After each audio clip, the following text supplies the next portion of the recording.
ప్రేక్షకులందరూ నమస్కారం. ఈరోజు మన స్టూడియోలో ప్రముఖ ఆధ్యాత్మికవేత్త వేదిక్ ఆస్ట్రాలజర్ గోనుగొంట్ల సురేష్ బాబు గారు ఉన్నారు. గురుగారితో మాట్లాడేద్దాం. నమస్కారం గురుగారు. అక్టోబర్ మాసం విశేషంగా మీనరాశి వారి పరిస్థితి విధంగా ఉండబోతుంది. మనకి విజయదశమి ఉంది, దివాళీ ఉంది. ఈ పండుగలు వినియోగించుకుని ఎలాంటి అదృష్టం మీరు పొందవచ్చు, ఓవరాల్గా ఎలాంటి జాగ్రత్తలు తీసుకోవాలి? సింహరాశి మీనరాశి కాంబినేషన్, ఈ యొక్క కాంబినేషన్ ఉండటం తోటి జనరల్గా ఇది మంచి కాంబినేషన్ కాదు. బట్ వీళ్ళకి ఈ ప్రాబ్లం ఇంకా ప్రాబ్లం అయిపోయింది. వాళ్ళు నాకు స్పెషల్గా చెప్పి, గురుగారు ఇలా మా సిచ్యువేషన్ ఉంది, మా గురించి ఏదైనా రీసెర్చ్ చేసి చక్కగా మాకు పరిష్కార మార్గం చేయండి అంటే, మీరు నమ్ముతారో లేదో ఒక నలుగురు కలిసి నాతో పాటు మొత్తం ఒక డిజైన్ అన్నీ చేసి ఫ్రెష్గా అసలు వీళ్ళని దృష్టిలో పెట్టుకుని ఒకటి చేసామండి. 3 days చేసాం. చాలా బాగా వాళ్ళు కూడా కోఆపరేషన్ చేశారు. మేము అడిగినట్లు ఓకే అన్నారనమాట. అందుకని వాళ్ళ గురించి స్పెషలైజ్డ్ రీసెర్చ్ వర్క్ చేసి ఇప్పుడే జస్ట్ కంప్లీట్ చేసుకొచ్చి కూర్చొని షూట్ రూమ్లో మీతో మాట్లాడుతున్నాను మీనరాశి గురించి, సింహరాశి వాళ్ళ గురించి. అది మనం తర్వాత చూద్దాం.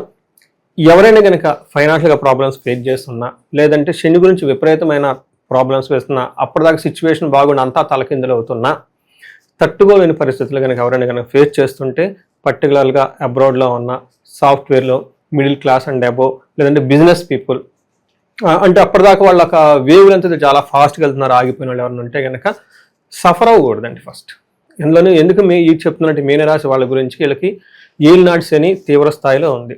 రెండోది, అక్టోబర్ మంత్ కూడా గ్రహాలు వీళ్ళకి అనుకూలంగా లేవండి. కానీ ఈ టైంలో ఒకటి మనం అందరిని తిట్టుకుంటా కూర్చునే బదులు సరెండర్ అవ్వాలి. Surrender to the God, surrender to the Guru, surrender to the scriptures. ఎప్పుడైతే మీరు 100% సరెండర్ అయిపోతారో అప్పుడు మనకి అద్భుతం బయటకు వచ్చేస్తుంది. మనం చేసుకుందాం కాకుండా ఇప్పుడు దాకా ఆల్రెడీ ఇబ్బంది పడి ఉన్నారు, ఒక లిమిట్ వరకు బేర్ చేయగలుగుతున్నాం. మినిట్ తర్వాత మనిషి బేర్ చేయలేడు కదా, అప్పుడు మనం రివర్స్లో డైరెక్షన్ తీసుకుంటారు. డైవర్స్లు అవ్వటం, సూసైడ్లు చేసుకోవటం, వేరే విధంగా స్కాండల్స్లో ఇరుక్కోవటము. అంటే ఎలా ఉంటుందంటే ఆపర్చునిటీ మనకి ఏమంటారు, రెండు ఒకేలాగా కనిపించేస్తాయి.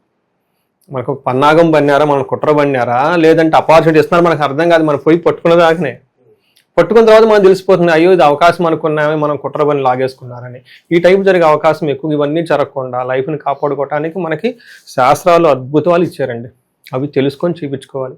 ఎందుకు మీనరాశికి చెప్తున్నానంటే, అక్టోబర్ మంత్లో చాలా మనకి వీళ్ళకి ఆల్రెడీ గురువు సరిగా లేరు, శని సరిగా లేరు. వీటితో పాటు గోచారంలో ఉన్న ఇంకొక 3 గ్రహాలు కూడా వీళ్ళకి అనుకూలంగా లేవు. అంటే మీరు కనుక కరెక్ట్గా చూసుకుంటే 6-7 గ్రహాలు ఈ రాశి వాళ్ళకి ఎగనెస్ట్గా ఉన్నారు. వీళ్ళని టెస్ట్ చేస్తూ ఉన్నారు అనమాట. సరౌండర్ అష్టదిక్కులు పట్టేసుకుని కూర్చొని ఉన్నారు.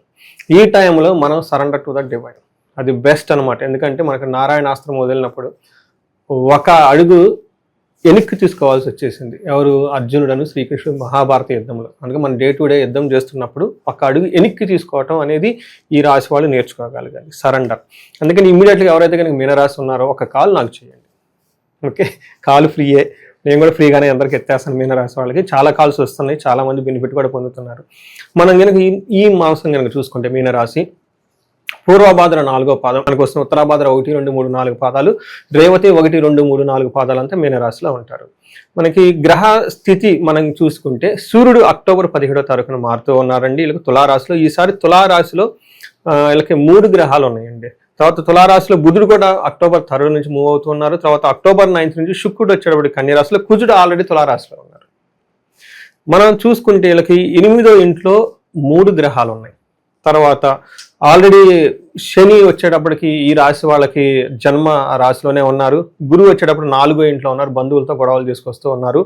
ఎక్కడ ఎలాంటి వేదాలు అలాంటివి మీ లేవండి. అంటే ప్రతి గ్రహం వీళ్ళకి స్ట్రైట్గా యాక్ట్ చేస్తుంది, డైరెక్ట్గా వాళ్ళ మీద హిట్ చేసేస్తూ ఉందన్నమాట. అంటే ఎన్ని గ్రహాలు, చాలా గ్రహాలు ఉన్నాయన్నమాట.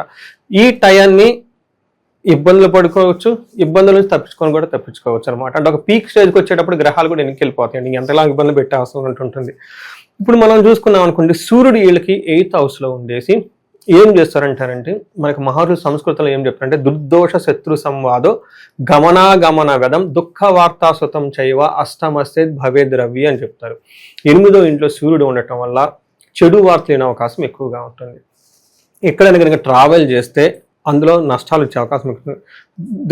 దుర్దోష శత్రు సంవాదు అంటే దురుద్దేశంగా ఏదో పనులు చేయాలని ట్రై చేస్తారు. కానీ ఈ టైంలో అలాంటివి చేస్తే శని యొక్క ప్రభావం చాలా ఎక్కువగా ఉంటుంది. మనం ఏదో తప్పించుకోవాలని పోయి ఏదో చేసేస్తా ఉంటాం. ఆ మూమెంట్లో ఒక్కోసారి మనకు ప్రాబ్లం గొంతు దాకా వచ్చేస్తుంది. ఆ తప్పించుకోవడానికి ఏదేదో చేయాలని ట్రై చేస్తాం అనమాట. అప్పుడు రాంగ్ ట్రాక్ వెళ్ళిపోతే వీళ్ళకి ఏమవుతుందంటే ఆపర్చునిటీ కాస్త ఏమవుతుందంటే వేరే విధంగా వెళ్ళిపోయి ఇంకా ప్రాబ్లమ్స్ పడిపోయే అవకాశం ఎక్కువగా ఉంటుంది. అందుకని ఈ రాశి వాళ్ళు ఇమ్మీడియట్గా ఈ వీడియో కనుక విన్నట్లయితే తెలిసిన వాళ్ళకి ఫార్వర్డ్ చేయండి. Surrender to the divine.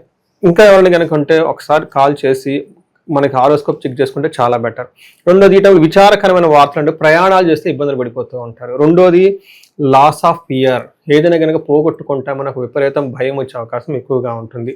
ఇది మనకి సూర్యుడు మెయిన్ గ్రహరాజు వీళ్ళకి పెట్టే ఒక టెస్టింగ్ పాయింట్ అని చెప్పుకోవాలి. కుజుడు 8వ ఇంట్లో ఉండటం వల్ల మిక్స్డ్ రిజల్ట్ ఇస్తారు. కొన్ని విషయాల్లో ఇబ్బందిగా ఉంటుంది, కొన్ని విషయాల్లో బాగుంటుంది. బేసికల్గా కుజుడు 8th హౌస్లో కూడా ఉండకూడదండి. ఏమవుతుందంటే ప్రవాస కార్య హాని సాత్ కాసారోగ పీడనం తాన నాశనం రుణచ్ఛేద అష్టమత్యద్ భవేద్ ధారాసుత అని చెప్తారు. ధరాసుత అంటే భూమిపుత్రుడు అంటే కుజుడు అనమాట. అంటే ఏమవుతుందంటే కుజుడు కూడా అగైన్ 8వ ఇంట్లో ఉన్నారు. ఆల్రెడీ సూర్యుడు ఫైర్ బ్రాండ్, కుజుడు కూడా ఇక్కడ ఫైర్ బ్రాండ్ అయ్యారు. అది 8th హౌస్లో ఉండటంతో ఏమవుతుందంటే వీళ్ళకి ఫారిన్లో ఉండటం మాత్రం ప్రవాస కార్యహాని సాత్ అంటే ఇక్కడ నుంచి ఉన్న ప్లేస్ నుంచి దూరంగా వెళ్ళిపోవటం ఏదో ఒక పనితో అక్కడ ఇబ్బందులు పడే అవకాశం ఎక్కువగా ఉంటుంది. దీంతో పాటు కార్యహాని సాత్ ఏదైనా కనుక పని చేస్తే ఆ కార్యం యొక్క రిజల్ట్ వీళ్ళకి పనికి రాకుండా పోతుంది. దానికి వీళ్ళకి ఉపయోగం ఏముండదు. విపరీతంగా దగ్గొచ్చే అవకాశం ఎక్కువగా ఉంటుంది. స్థాన నాశనం, జాబులు కోల్పోవటము, పొజిషన్ కోల్పోవటము, ఇబ్బందులు పడే అవకాశం ఉంటుంది. ఏదో ఎక్స్పెక్టేషన్ చేసుకుని ఏదో కష్టపడి అక్కడికి వెళ్ళిపోతే ఎవరికి ఆ రిజల్ట్ వీళ్ళకి రాక ఇబ్బంది పడితే అవకాశం ఎక్కువగా ఉంటుంది. తర్వాత రుణచ్ఛేద, ఎవరైనా కనుక అప్పుల బాధలు ఆల్రెడీ ఉంటే ఈ టైంలో ఇంకా విపరీతమైన అప్పుల యొక్క బాధ వచ్చే అవకాశం ఎక్కువగా ఉంటుంది. సో వీళ్ళకి ఏ ప్రకారంగా చూసుకున్నా సరిగా అయితే లేదు, కానీ కొన్ని విషయాల్లో బాగుంటుంది.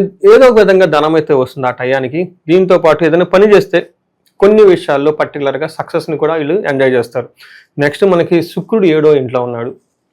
ఇది ఏమవుతుందంటే 7వ ఇంట్లో శుక్రుడు ఉండటం వల్ల వీళ్ళకి తెలిసిన వాళ్ళు లేడీస్ ఎవరన్నా ఉన్నా కానీ లేదైతే జెంట్స్ లేడీస్ కనుక హారోస్కోప్ అయితే జెంట్స్ వీళ్ళకి తెలిసిన వాళ్ళు ఎవరైనా ఉంటే అప్పటిదాకా బాగున్న వాళ్ళు వీళ్ళకి రివర్స్ అయిపోయి ఉల్టా అయిపోయి గొడవలు పెట్టుకునే అవకాశం ఎక్కువగా ఉంది. అంటే శుక్రుడి విషయంలో కానివ్వండి, కుజుడి విషయంలో, సూర్యుడి విషయంలో, శని గురు ఏ గ్రహం చూసుకున్నా కానీ వీళ్ళకి ఇబ్బందులు పెట్టే విధంగానే ఉన్నారు. కాబట్టి వీళ్ళు కొంచెం జాగ్రత్తగా ఉండాలి.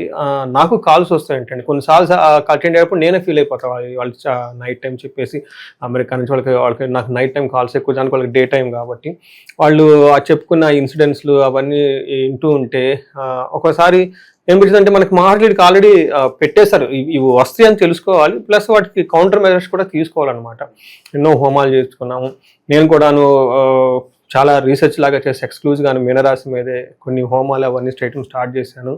సో అందుకని కొంచెం ఈ టైంలో టఫ్ అయిన టైంలో వేరే వాళ్ళ సహాయం తీసుకోవటం, డివైన్ సహాయం చూసుకోవటం అనేది చాలా యూజ్ అవుతుంది వాళ్ళకి. గురుగారికి ఈ రాశిలో ఏ నక్షత్రాల వల్ల ఉంటారు, స్పెసిఫిక్గా వాళ్ళకి ఎలా ఉండదు? ఇందులో మనకి పూర్వభద్ర, ఉత్తరాభద్ర, రేవతి నక్షత్రాలు మనకి ఇందులో ఉంటాయండి. పూర్వభద్ర నక్షత్రం కనుక చూసుకుంటే సూర్యుడు వల్ల ఈ 3 నక్షత్రాల వాళ్ళకి దరిద్రము అని చూపిస్తుంది. అంటే ఫైనాన్షియల్గా చాలా ఇబ్బంది పడిపోతూ ఉంటారు.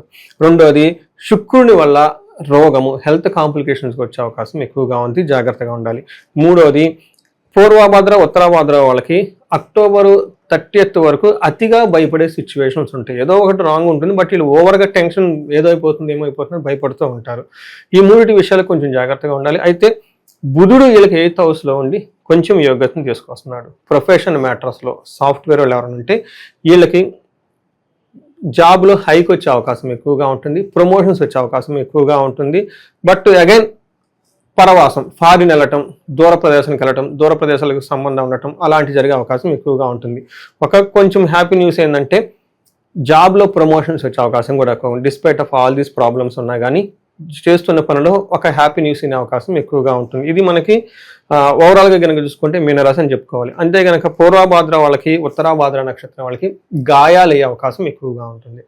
అంటే అనుకోకుండా సూర్యుడు ఉండటం వల్ల, లత్త ఉండటంతో ఎక్కడో ఒక చోట కార్ డ్రైవ్ చేసేటప్పుడు, బైక్ డ్రైవ్ చేసేటప్పుడు, లేదంటే ఇంట్లో పడుకున్నప్పుడు అన్ఎక్స్పెక్టెడ్గా వీళ్ళకి శరీరానికి దెబ్బ తగిలి గాయాలయ్యే అవకాశం ఎక్కువగా ఉంది. ఈ విషయాన్ని తెలుసుకొని కొంచెం జాగ్రత్తగా ఉండటం ఎంతైనా ముఖ్యం అండి. గురుగారికి విశేషంగా ఎలాంటి పరిహారాలు చేసుకుంటే బాగుంటుంది అంటారు? మనకి వివిధ రకాల పండుగలు ఉన్నాయి, సో ఈ పండుగలు వినియోగించుకునే ఎలాంటి పరిహారాలు బాగుంటాయి? ఫస్ట్ ఇది వాళ్ళకి డివైన్కి సరెండర్ అవ్వాల్సిన టైం, మీకు ఆల్రెడీ చెప్పేశాను. 2 చాలా ముఖ్యమైన మాసం, ఆశ్వేజ మాసం వస్తుంది, దసరాకి దీపావళి మధ్య ఉంటుంది, ఈ ఎక్కువ రోజులోనే అనమాట. ఈ టైంలో వీళ్ళు తర్వాత కార్తీక మాసం కూడా స్టార్ట్ అవుతుంది. ప్రతి రోజుని వదిలిపెట్టకుండా చక్కగా డివైన్కి సరెండర్ అవ్వాలి. ఏం చేయాలి? ఈ టైంలో వీళ్ళు దీపారాధన చేసుకోవటం, తులసి చెట్టుని పూజించటం, తర్వాత అమ్మవారికి నవరాత్రులు పార్టిసిపేట్ చేయటం. మనకి ఎవరైనా కనుక ఫైనాన్షియల్గా ప్రాబ్లమ్స్ అయి ఉంటే దసరా దీపావళి మధ్యలో విశేషంగా అమ్మవారి యొక్క ధనానికి సంబంధించి కుబేర పాశుపతం చేయించుకున్నా, లేదా మహాలక్ష్మి విశేష హోమం చేయించుకున్నా. ఈ మధ్య కొంతమంది సీనియర్లు పెద్ద బిజినెస్ వాళ్ళకి 3 days కూడా మేము రికమెండ్ చేసాం. అవి కూడా బాగానే చేయించుకుంటూ ఉన్నారండి. ఇవి వచ్చేటప్పటికి స్వర్ణలక్ష్మి విశేష హోమం కూడా చేస్తున్నాం. 1,00,000 సార్లు అమ్మవారి జపం చేయించేసి ఆ తర్వాత అభిషేకం చేపించి ఒక ప్రొసీజర్ ఉంటుంది అనమాట 3 days. ఇది కూడాను లాస్ట్ టైం చాలా మంది చేయించుకొని ఉన్నారు. ఇవేంటంటే మనకి లైఫ్లో ఎప్పుడు ధనానికి ఇబ్బంది పడకుండా చేయాల్సిన ఎక్స్క్లూజివ్ మనీ ఫ్లో అనమాట. ఇందులో వచ్చేటప్పుడు గ్రహాలను కూడా యాడ్ చేసి, ఇప్పుడు జనరల్ గ్రహాలు ఇబ్బంది పెడుతుంటాయి కాబట్టి ఆ గ్రహాలకు సంబంధించిన వాటిని కూడా జోడించి ఇటు ఏ గ్రహాలు ఇబ్బంది పడుతున్నాయో ఆ గ్రహాల పీడలు తొలగించుకుంటూ పాటు స్వర్ణలక్ష్మి అమ్మవారికి కూడాను ఈ విశేష హోమాలు ఇవన్నీ చేస్తూ ఉన్నాము. శనికి సంపూర్ణంగా శాంతులు చేయించుకోవాలి. వీలైతే శనికి సంబంధించిన కాళికాదేవి అమ్మవారు అంటారు. ఇది మనకి దశ మహావిద్యల్లో వస్తుంది. రీసెంట్గా మేము ఇది కూడా స్టార్ట్ చేసాం అనమాట. ఎలా సజెస్ట్ చేస్తున్నామంటే శని ప్లస్ శనికి అధిష్టాన దేవత కాళికాదేవి 2 కలిపేసి ఒక వ్యూహాత్మకంగా ఏమంటారు దాన్ని, ఒక పద్ధతిగా ఒక ప్యాక్ లాగా చేసి చేయించుకోమంటే చెప్తున్నాను. ఇది చేయించుకుంటే కనుక ఈ రాశి వాళ్ళకి చాలా అవసరం. ఎందుకంటే డబల్ బూస్టర్, త్రిబుల్ బూస్టర్స్ అవ్వాలి. ఇంకా 4 సార్లు, 5 సార్లు, 7 సార్లు కూడాను వాళ్ళ యొక్క తీవ్రతను బట్టేసి అభిషేకాలు ఇవన్నీ చేసుకుంటే చాలా బాగుంటుంది. ఇవన్నీ చేసుకోండి. First divine surrender to the divine అనేది ఫస్ట్ స్టెప్ వాళ్ళలోంచి రావాలి.